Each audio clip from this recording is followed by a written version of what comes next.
Okay, everybody, and welcome. That's right. I'm Mama D. I'm in the house, honey.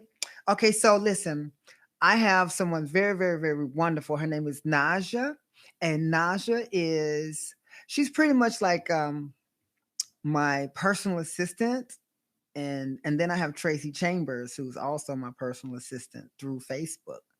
But Naja, um, it's really her. I think most of her input and her assistance comes when we need to come up with like a topic or an idea. So she came up with some amazing, amazing suggestions. And she said, well, Ma, why don't you go ahead and talk about, how to break spells and curses and enchantments, etc. Someone's calling me while I'm going live. Who could this be? Who could it be now? Oh my God. He always call me when I'm going live. I cannot do this. I'm not going to answer it. Okay, I cannot talk right now. Okay, sorry about that, you guys. Okay, so this is what's going on. A lot of times, people will come to me and say, "Well, I think I'm cursed. But how do I know if I'm cursed or not? What are the signs? How will I know?" Well, I said all that in the last video. Okay, um, but how do you remove certain spells? And it depends on the spell. It depends on who you feel or who do you know or who cast it. Okay, you can't just go and undo other people's work that easy. For real, like people think, okay, well, she did this to me, I need you to remove it. I'm like, okay, but a lot of times it depends on if you did something to them that caused this to happen to you. But if you're an innocent person, somebody's just jealous, okay, then we should have no problem. um Also, to break spells to break spells and using incantations and to break enchantments.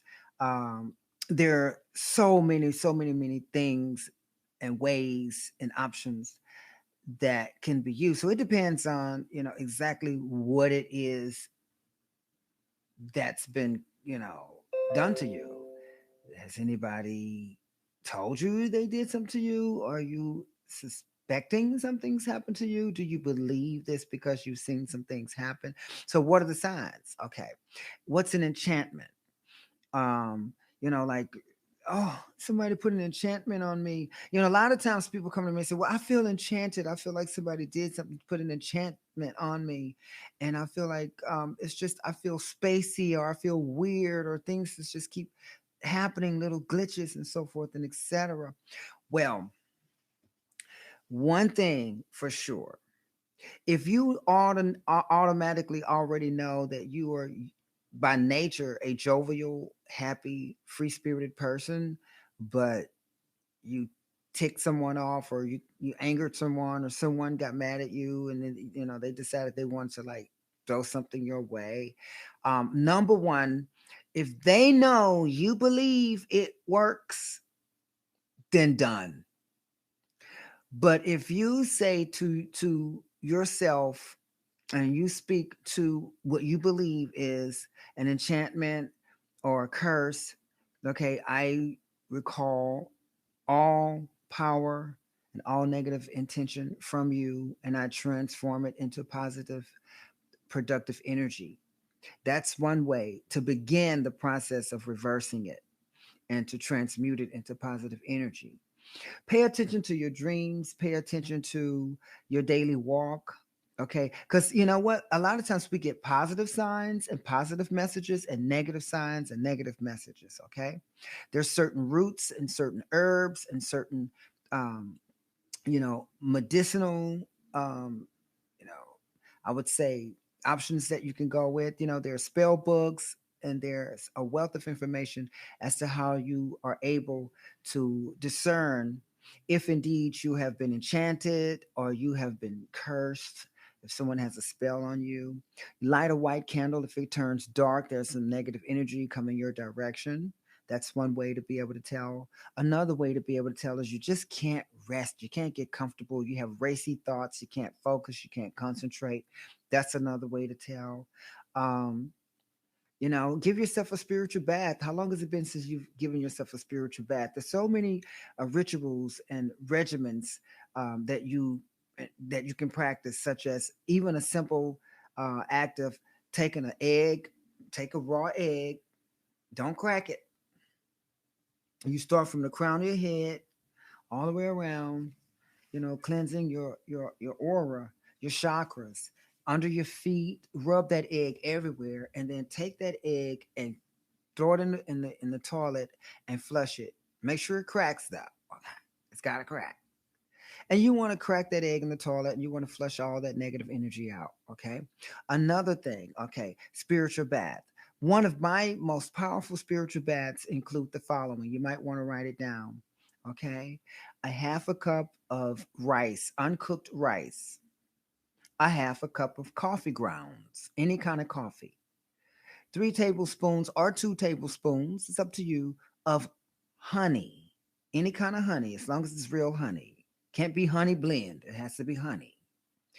You also want to take 2 tablespoons or 3 tablespoons of cinnamon, ground cinnamon, and you want to have a clear plastic bowl or a glass bowl. Okay, a full glass of water, because you want to pour it all together and you want to mix all this together. Okay. And what you want to do is you want to mix all this in the bowl, and then step into the tub or step into the shower and apply it from the neck down, and then recite over your body and over your spirit and over your life all the things that you would like to see, transform into positive energy, all the things that you would like to see come into your life, all the things that you would like to see leave, all the things and places you would want your body to go. You say, okay, I want to visit England next year, and I want there to be no breaks. You can say whatever, as long as it's positive and it's productive. I always speak health, a sound mind, excellent health, a sound mind, clarity, wisdom, knowledge, and understanding, and patience. I speak these things: the ability to forgive, the ability to let go, the ability to move forward, discernment, clarity, awareness. These are the things that I speak over my life. Okay. That I am drawn to good people, and that I draw good people to me, that I'm financially secure, financially stable. I am a blessing, and others are a blessing to me. Okay. I do not move in any error. Everything I do is without error. Everything I do is in the spirit of love and abundance. Okay. All my intention is always pure, that I remain in pure intention and of light. Those are the things that you want to speak over yourself. And you can also speak over your family. And now someone asked me, can you give your children spiritual baths? Well, they're children, so they're naturally protected. They're still close to the creator, to the source. So you don't necessarily have to do that. But if it makes you feel better, then of course you can do that. But children are innocent, so children come with their special guardian angel. Okay, they have a natural protection and protective field around them. Okay. So if you guys have any questions, if there are more people going to join, that'd be awesome. Invite your friends. I know I'm still here, new on this YouTube experience. So let's see if I can get some participants. Let me put my glasses on. Let's see who I can get. Naja, welcome. I love you. I mentioned you a moment ago, how you gave me some great ideas for show topics. Okay, so I need more people. I need to start getting more people, because when I don't see people and I just see my friend Naja, it makes me want to just not do this right now. Like, should I start getting more people in here? How do I get more people on here? Okay. But anyway, so how to tell if have been hexed. Your life. When you are used to waking up feeling great and then you're not. When things are going a certain way in your life and then all of a sudden they're not. Something's there. What is going on with this YouTube thing? Okay. So there are many, many different ways, but you know your life, you know your path. So if you are experiencing constant bad luck, things just not working out, there's a good chance that, there's a either a self-inflicted hex, you can inflict a hex on yourself, or there's some really negative energy going on in the background. Okay. What I do is I'll take a couple of pictures and I'll place them facing the mirror, and I'll speak on those pictures or say, I believe it's one of these two people. And usually when I touch the back of that person's image while it's facing the mirror or while it's on the mirror, I'll vibration, or I'll begin to hear that person's name in certain circles when I'm out shopping. Someone may walk by and they'll call their friend by that person's name that's on the image, and that's how I'll know that's who has projected that energy to me. Oh yeah, there are ways to find out. So if you want to find out more, you may want to reach out to me here by sending me an email, 1dtvoice at gmail.com. That's 1dtvoice at gmail.com. Or you can find me on Facebook, D Taylor Intuitive, or D Taylor Crystal Ball Intuitive. D Taylor Crystal Ball Intuitive. All right, because I don't see a whole lot of people yet, and I'm gonna need more and more people to start showing up. So I'm gonna start um, friending more people, and getting more people to start coming to my live stream. I know it takes a while for people to catch on that I'm going live, so you guys be patient with me, and I thank you very much. Bye. I had fun.